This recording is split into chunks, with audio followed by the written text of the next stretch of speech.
जल में जाकर तो इसने स्वयं भूल कर दी है। ब्रह्मदेव के वरदान के अनुसार उसकी मृत्यु जल के भीतर ही हो सकती है, वो भी तब जब उसकी श्वास नली काट दी जाए।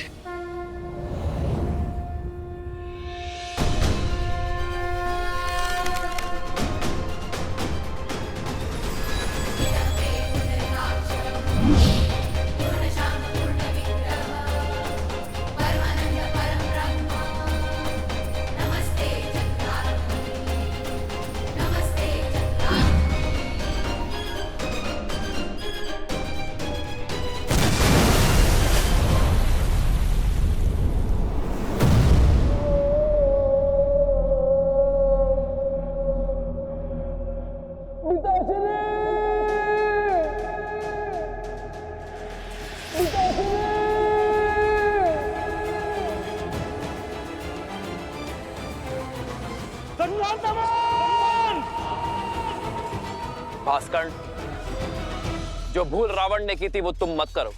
अपने पुत्र की मृत्यु से शिक्षा लो, अपना प्रतिशोध भूलो और लौट जाओ।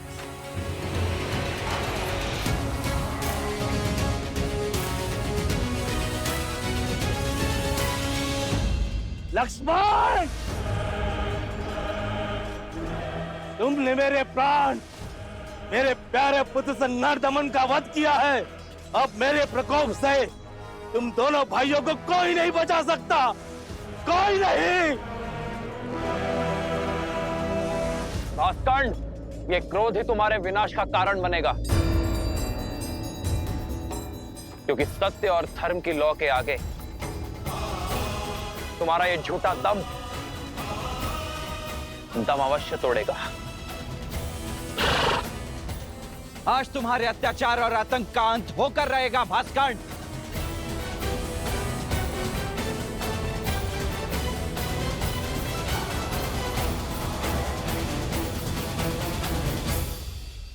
पवन पुत्र, तुम्हें अस्त्र नहीं उठाने हैं,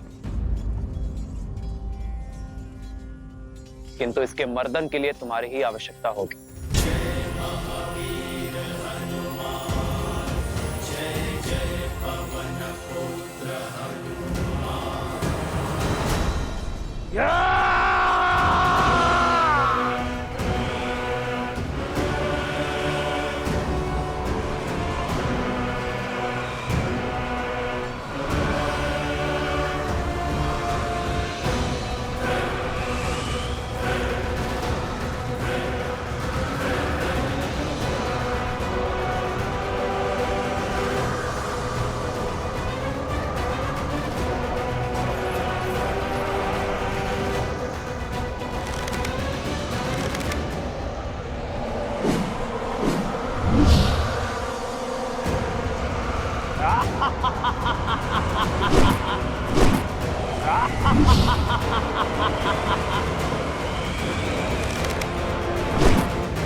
हनुमान,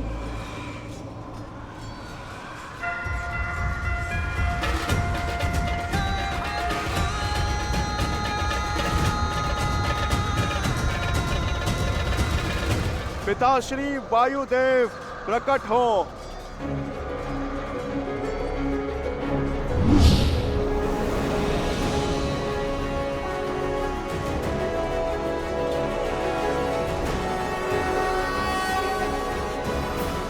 प्रणाम प्रभु।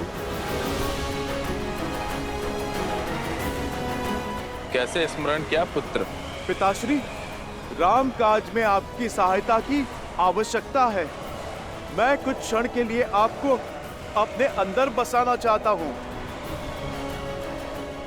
राम का काज और पुत्र की पुकार दोनों को अनदेखा नहीं किया जा सकता। तथास्तु।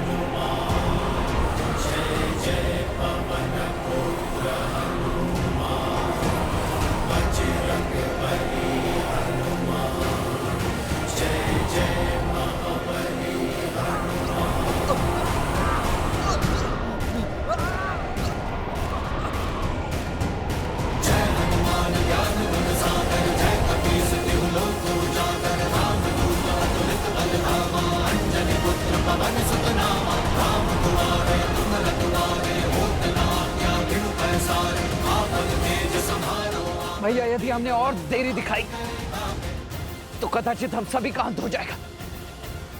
इससे पूर्व की कुछ अनर्थ आपको इसका संहार करना ही होगा। लक्ष्मण, वायु अब भास्करण्य के संपर्क में नहीं है, किंतु वो धरा पर अब भी खड़ा है। जब तक वो युद्ध भूमि पर होगा, उसका अंत असंभव है लक्ष्मण।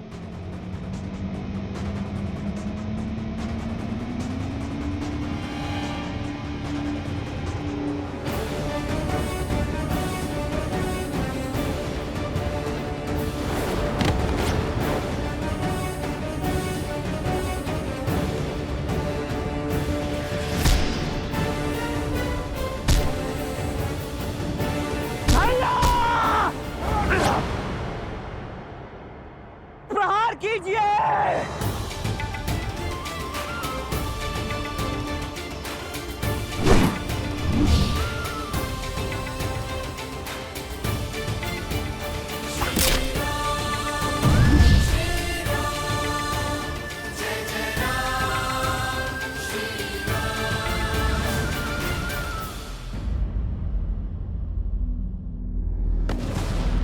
लक्ष्मण,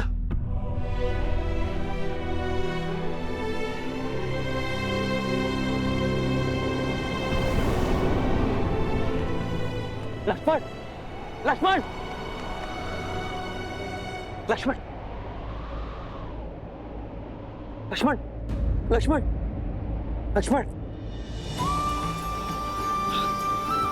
लक्ष्मण, आज तुमने फिर मेरे प्राण बचा लिए। लक्ष्मण,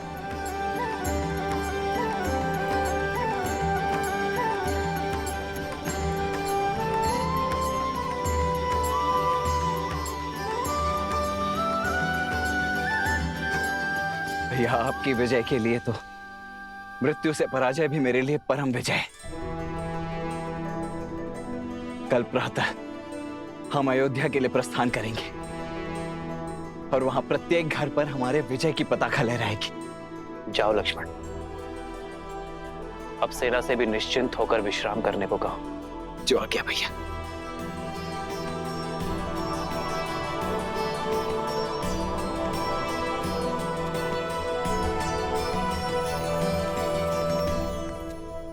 युद्ध अभी समाप्त नहीं हुआ है लक्ष्मण।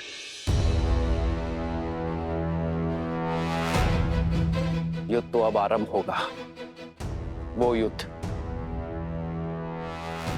जिसे लड़ने के लिए मैं अयोध्या से इतनी दूर आया।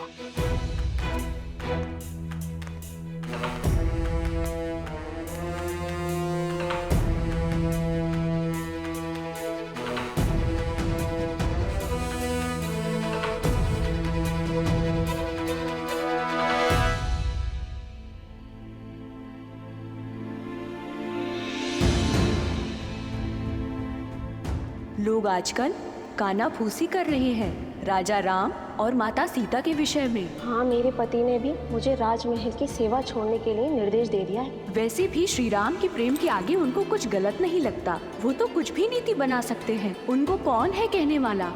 इनके बारे में कोई इतना ओछा कैसे बोल सकता है?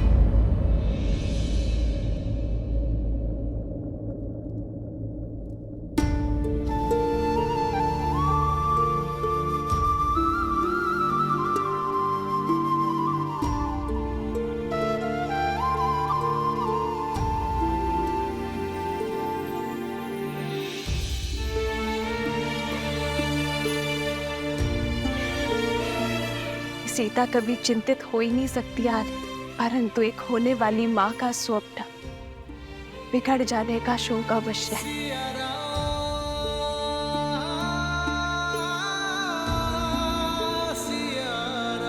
तुम्हारी व्याकुलता का आभास है मुझे सीते, किंतु मुझे एक राजा के कर्तव्य के साथ साथ अपनी होने वाली संतान को असुरी शक्ति से भी बचाना होगा, और ये कार्य मुझे अकेले ही करना होगा। अपनी प्रजा के हित के लिए, राम को मृत्यु भी स्वीकार है।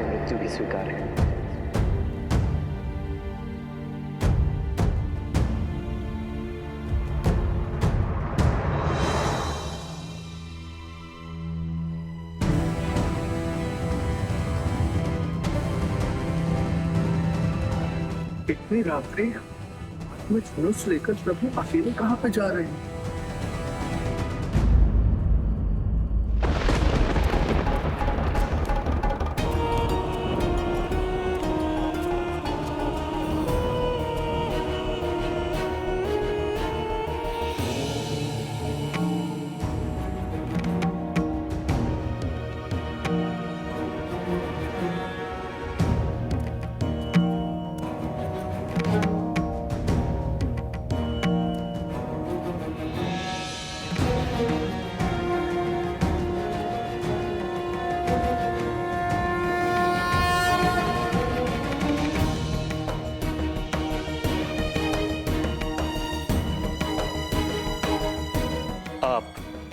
अवध की महारानी है देवी सीता।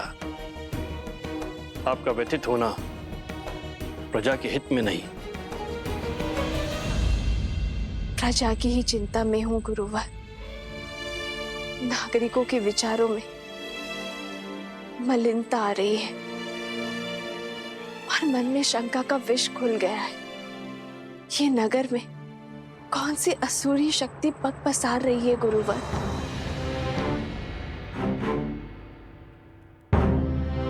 मनुष्य की प्रकृति ही अस्थिर होती है देवी।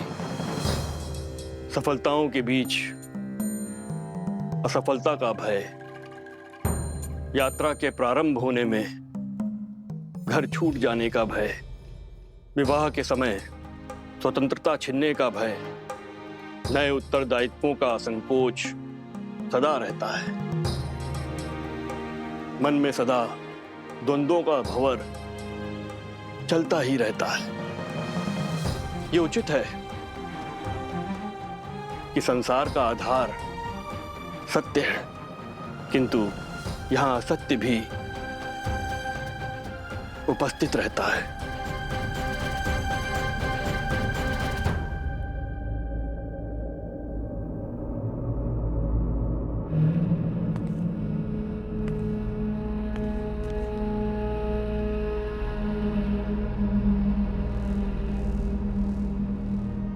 मैं ललकारता हूं सहस्त्र मुख रावण, सामने आओ। असत्य का गुण है कि वो सत्य से दूर नहीं रह सकता। मैं जानता था तुम मेरे पीछे अवश्य आओगे।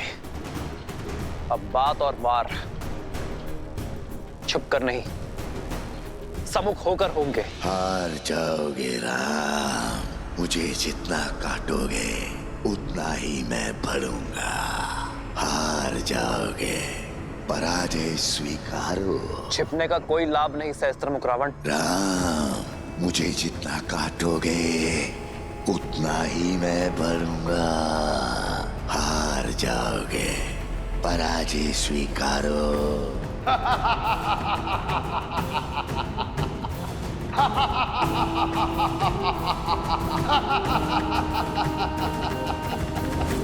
क्या राम राज्य भी भय की छाया में श्वास लेगा? क्या यहाँ भी सत्य और असत्य इतना समीप हो जाएगा कि उचित अनुचित के मध्य की रेखा ही मिट जाएगी?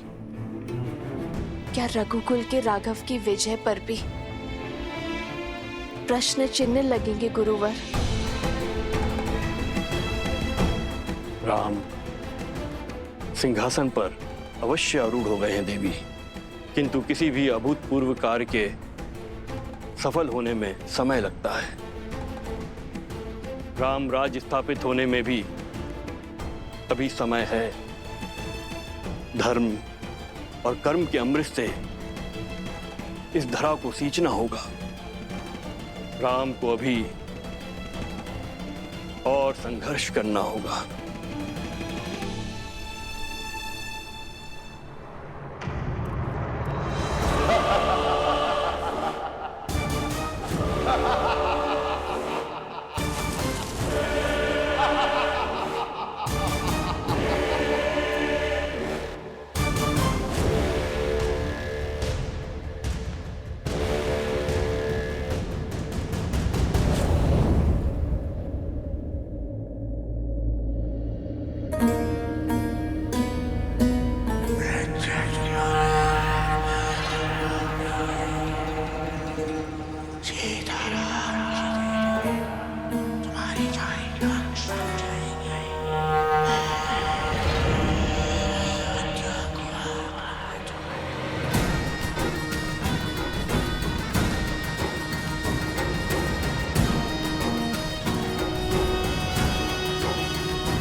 क्या इतना सरल लगता है मेरा अंतराम? कोई अस्त्र, कोई शस्त्र मेरी मृत्यु का मार्ग प्रशस्त नहीं कर सकता है, क्योंकि मैं शरीर नहीं, सोच हूं राम, सोच। सोच को कौन सा अस्त्र मार सकता है?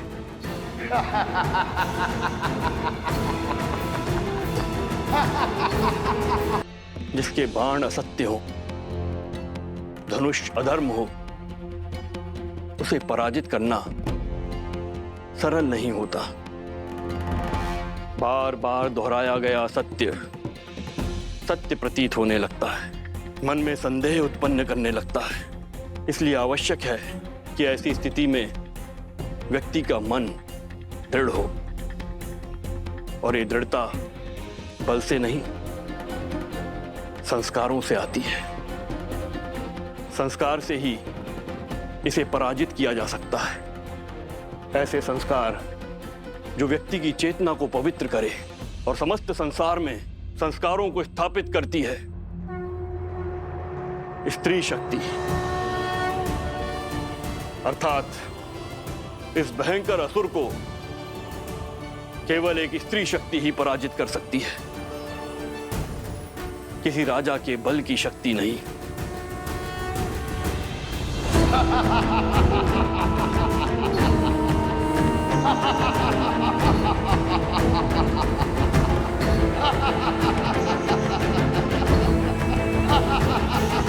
भयभीत हो?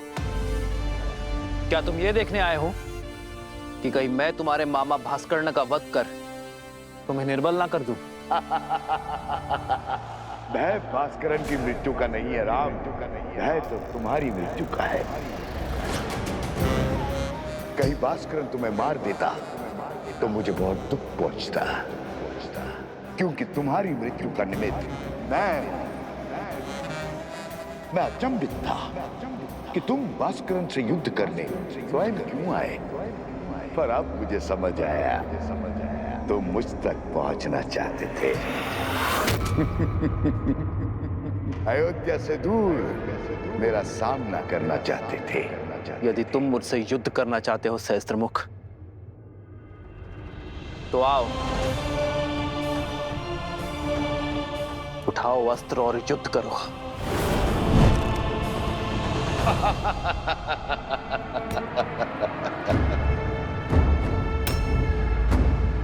मेरे शस्त्र सदा मेरे साथ रहते हैं राम। मेरा मुख मेरा धनुष है जो सहस्त्र दिशाओं में है। शब्द मेरे बाण हैं जो व्यक्ति के मन को चीर देते हैं। असत्य मेरी खड़क है जो सत्य के प्रति प्रमाण को काट देती है। संदेह मेरा चक्र है जो विवेक को व्यूह में फंसा देता है। अविश्वास मेरा भाला जो धर्म की छाती चीर दे। बोलो राम, है इतने शस्त्रों से सामना करने की क्षमता? है मुझे मार्ग से हटाने की शक्ति? है मेरा वध करने का सामर्थ्य? यही भ्रम तुम्हारे भाई रावण को भी था। जानता हूं राम, जानता हूं तुम महान योद्धा हो, पर मैं दशानन रावण की तरह मूर्ख नहीं हूं जो जानता था कि बाहुबल में तुमसे जीतना असंभव है। तुम्हारे साथ इंद्र है, फिर भी युद्ध भूमि में तुम्हारे सामने खड़ा हो गया। जो युद्ध बुद्धि से जीतना था, उसे बल से जीतने की हट कर बैठा। प्रचंड घने वृक्ष सरलता से कट जाते हैं राम, पर मैं सारे जगत में उगने वाली घास हूं जो दिखती तो निर्बल है पर होती अनंत है। मुझे एक जगह से उखाड़ोगे तो मैं सहस्त्रों जगहों पर उग आऊंगा। मेरा खून बहाओगे तो मैं रक्त बीज बन जाऊंगा। तुम्हारे बल से तो मैं परिचित हूं। अयोध्या वासियों का दूषित मन मेरे बल का परिचय है। रघुकुल के सत्य के प्रकाश में असत्य के अंधकार का अंत निश्चित है सहस्त्रमुख। इस राम राज्य की कल्पना सारा संसार कर रहा है, वो अयोध्या में कभी स्थापित नहीं होगा राम। प्रहार करने वाले के हाथ तो रोक दिए जा सकते हैं, किंतु बोलने वाले मुख को नहीं रोका जा सकता है। मैं सहस्त्र रावण अपने सहस्त्रों मुंह से अयोध्या में हाहाकार मचा दूंगा। तुम्हारे मंत्रियों और अधिकारियों में लोभ और लालच भर दूंगा। प्रजा के मन में अविश्वास और संघर्ष का बीज बो दूंगा। परिवार को ईर्ष्या और द्वेष दे दूंगा। राज्य में विद्रोह उत्पन्न करूंगा। धर्म की धरा पर अधर्म के पुष्प कभी नहीं खिल सकते सहस्त्रमुख। तुम्हारे विष की गगरी मेरे नगरी में कभी नहीं छलकेगी, क्योंकि मैं इसी क्षण इसी स्थान पर तुम्हें बांध दूंगा।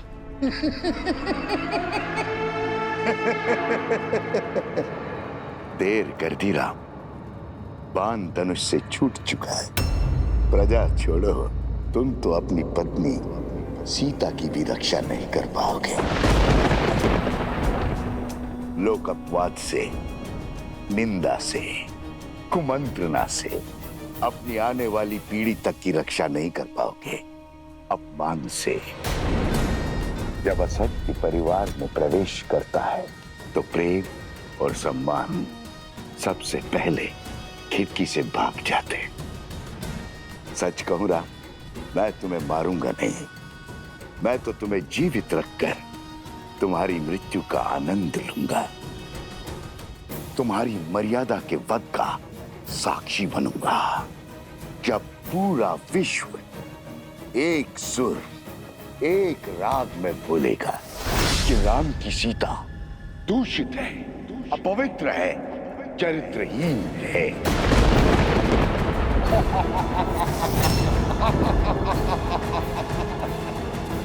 पापी, तूने मेरी माता के लिए अपशब्द कहे।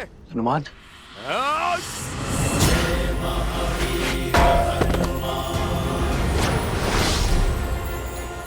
बहुत हुआ तेरा छल, अब तू देखेगा सीता माता के पुत्र का बल। तेरा इसी क्षण अंत कर दूंगा मैं, तेरे लोक अपराध का, तेरे भ्रम और तेरे असत्य का। या तो तुम महाबोले हो या महामूर्ख हो वानर। इतना भी नहीं जानते, असत्य को जितनी ऊंचाई दोगे वो उतना ही बलवान होता है, उतना ही शीघ्रता से फैलता है स्वयं। राघव की पत्नी दूषित है, दूषित है, दूषित है। राघव की पत्नी दूषित है, दूषित है, दूषित है।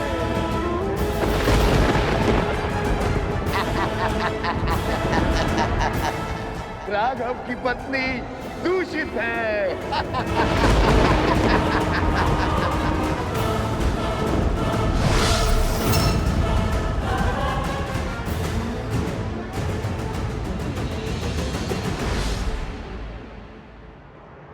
सीते,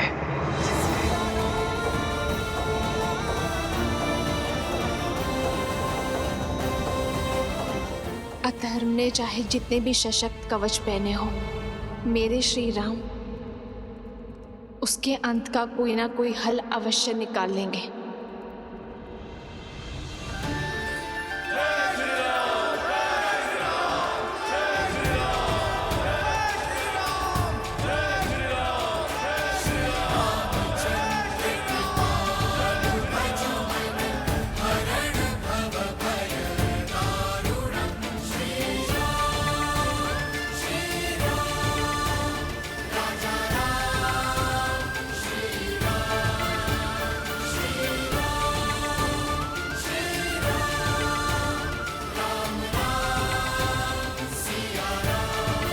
सामर्थ्य की जय जयकार होती है क्या भैया? हाँ, अन्यथा जो हुआ है उसके बाद राम सिया के जय जयकार के योग्य है क्या?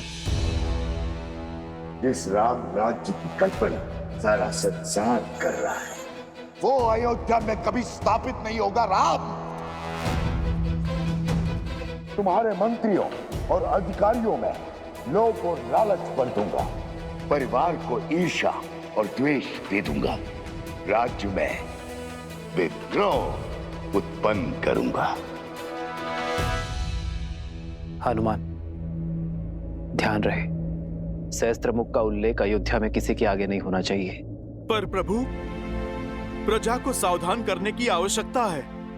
जानता हूं हनुमान, किंतु युद्ध में विजय के पश्चात प्रजा और सेना केवल उत्सव की कामना करते हैं, अवसाद की नहीं।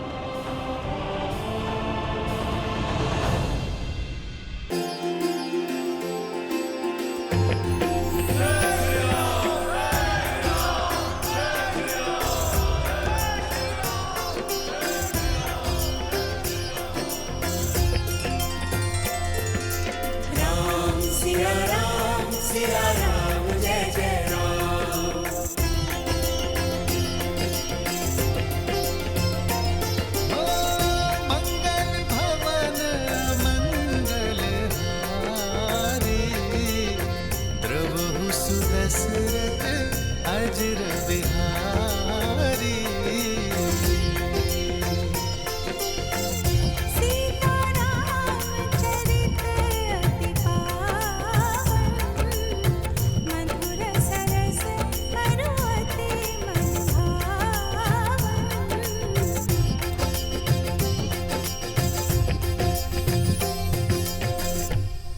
वैसे तो राम ने कई युद्ध जीते हैं, लेकिन ये राजा राम की पहली विजय है। माता, आपको देखना चाहिए था कैसे भैया ने उस दुष्ट भास्करण का वध किया। ना वो धरती पर था और ना ही वायु में। हनुमान जी के सहयोग के कारण। हनुमान जी ने इस युद्ध में भले ही सैनिक ना बनकर, परंतु भैया का सेवक बनकर अपना पूर्ण योगदान दिया है। उनके बिना ये विजय संभव नहीं थी, है ना भैया? इतना विनम्र मत बनो लक्ष्मण। मेरी वीरता की गाथा बताने में अपना शौर्य छुपा बैठे।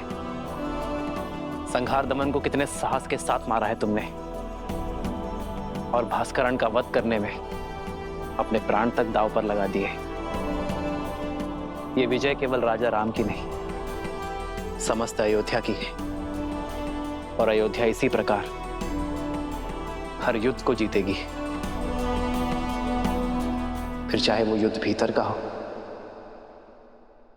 या बाहर का। राम सिया राम सिया राम सिया राम, राम सिया राम सिया राम। उचित समय पर आए हो पुत्र। हाँ पुत्र, कल वसंत पंचमी के अवसर पर सीता के गर्भ के पुष्पवंश संस्कार का मुहूर्त निकला है। तुम्हारा होना भी वहाँ अनिवार्य है। अब तुम आ गए हो तो सारी पूजा विधि विधान पूर्ण हो जाएगी। अवश्य मां।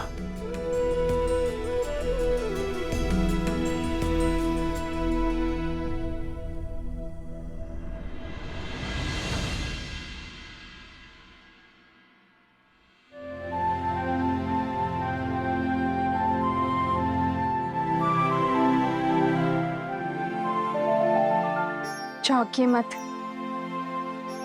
आपके ही है।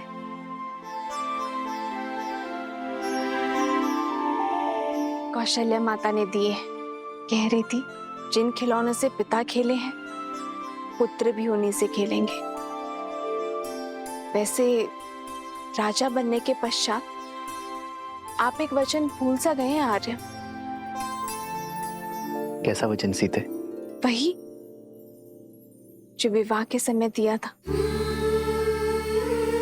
आधा अंग है हम एक दूसरे का।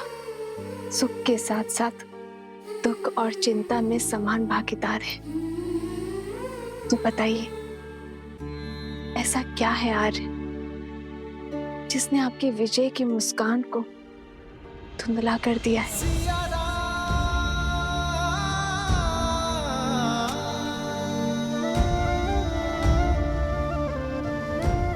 कैसे बताऊं सीते?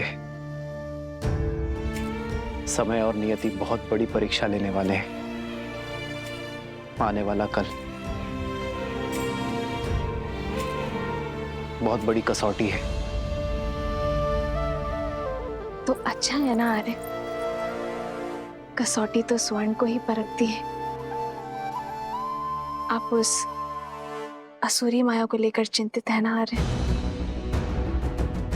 गुरु वशिष्ठ ने बताया मुझे कि किसी असुरी माया की छाया है हमारे राज्य पर, जो प्रजा की सोच और विचारों को दूषित कर रहा है।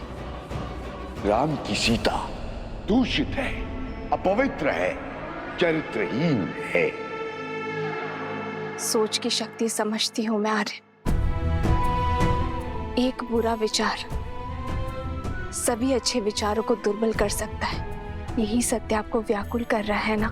गुरुवर ने ये भी बताया कि इस सोच को शास्त्र से नहीं, संस्कार से हराया जा सकता है।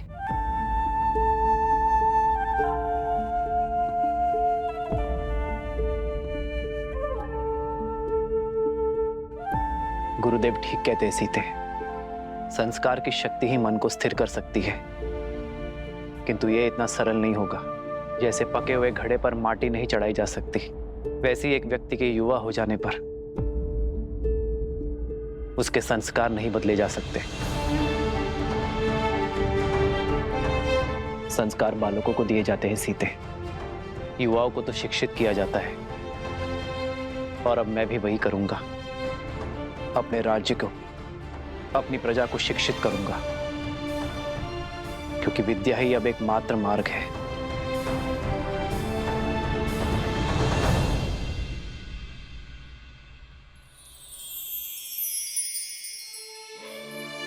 मुझे पूरा विश्वास है आप पर आ रहे हैं। जो आपने ठाना है उसे पूरा अवश्य करेंगे।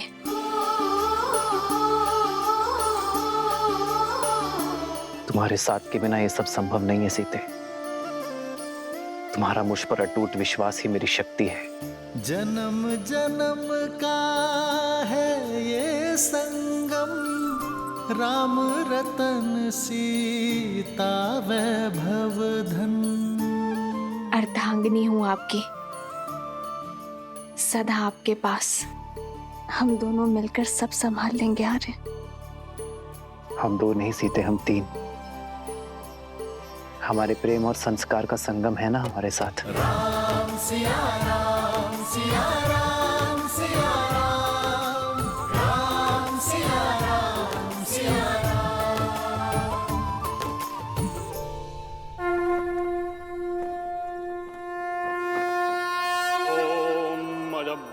संवृताः पृथ्वी समाश्च विश्वकर्मणाः संवृताग्रे।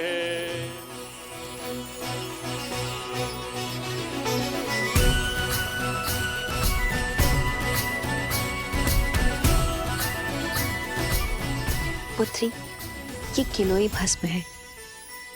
इसे अपने दाहिने हाथों से अपने नाक के ऊपर लगाओ और श्वास के साथ भीतर लो। किलो की ये गंध तुम्हें और तुम्हारी संतान को स्वस्थ रखेगा।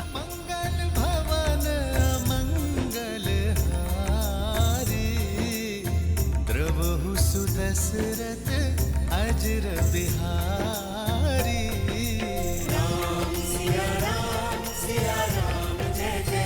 यह औषधि अमृत के समान होती है राम। जिस प्रकार सूर्य की किरण पृथ्वी को जीवन देती हैं, उसी प्रकार यह औषधि गर्भास्थ शिशु को पोषण देती है। शरीर के साथ साथ आत्मा को भी शक्ति प्रदान करती है। माता शिशु का आधार होती है। शिशु के प्रति अपने दायित्व को लेकर सदा सज्ज रहती है।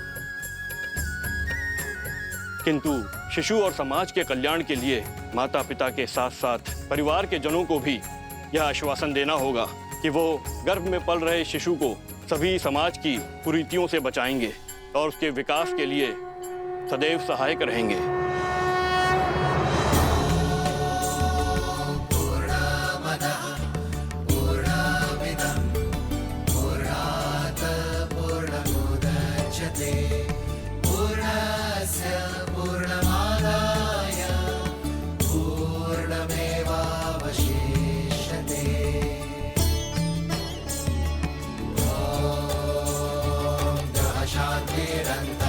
शांति पृथ्वी शांतिरापः शांतिरोषधयः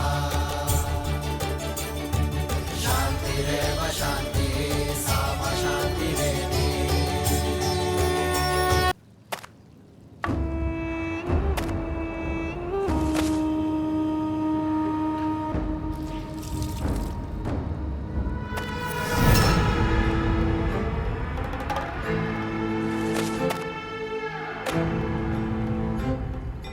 मित्रवस्त्रक, जाने कहां से कपड़ों पे ये लांछन लग गया।